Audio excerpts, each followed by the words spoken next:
Mana mashina tikka qilib terib chiqaver hammasini. Assalomu alaykum.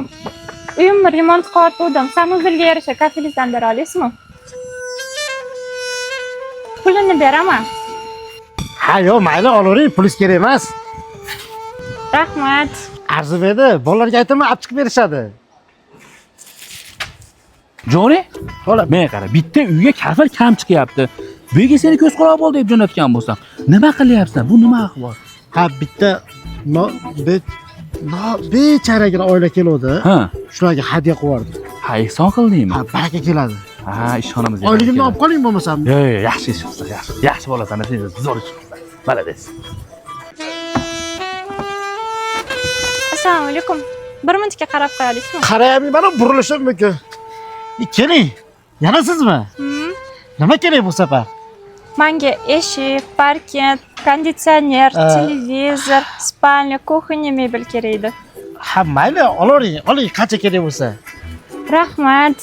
Joni, bu safar 50 millionlik tovar kam chiqyapti-yu. Hey, o'tgan safar kelgan nochor oila bor edi-ku. Shularga berib ko'p chiqish kerak edi-ekan.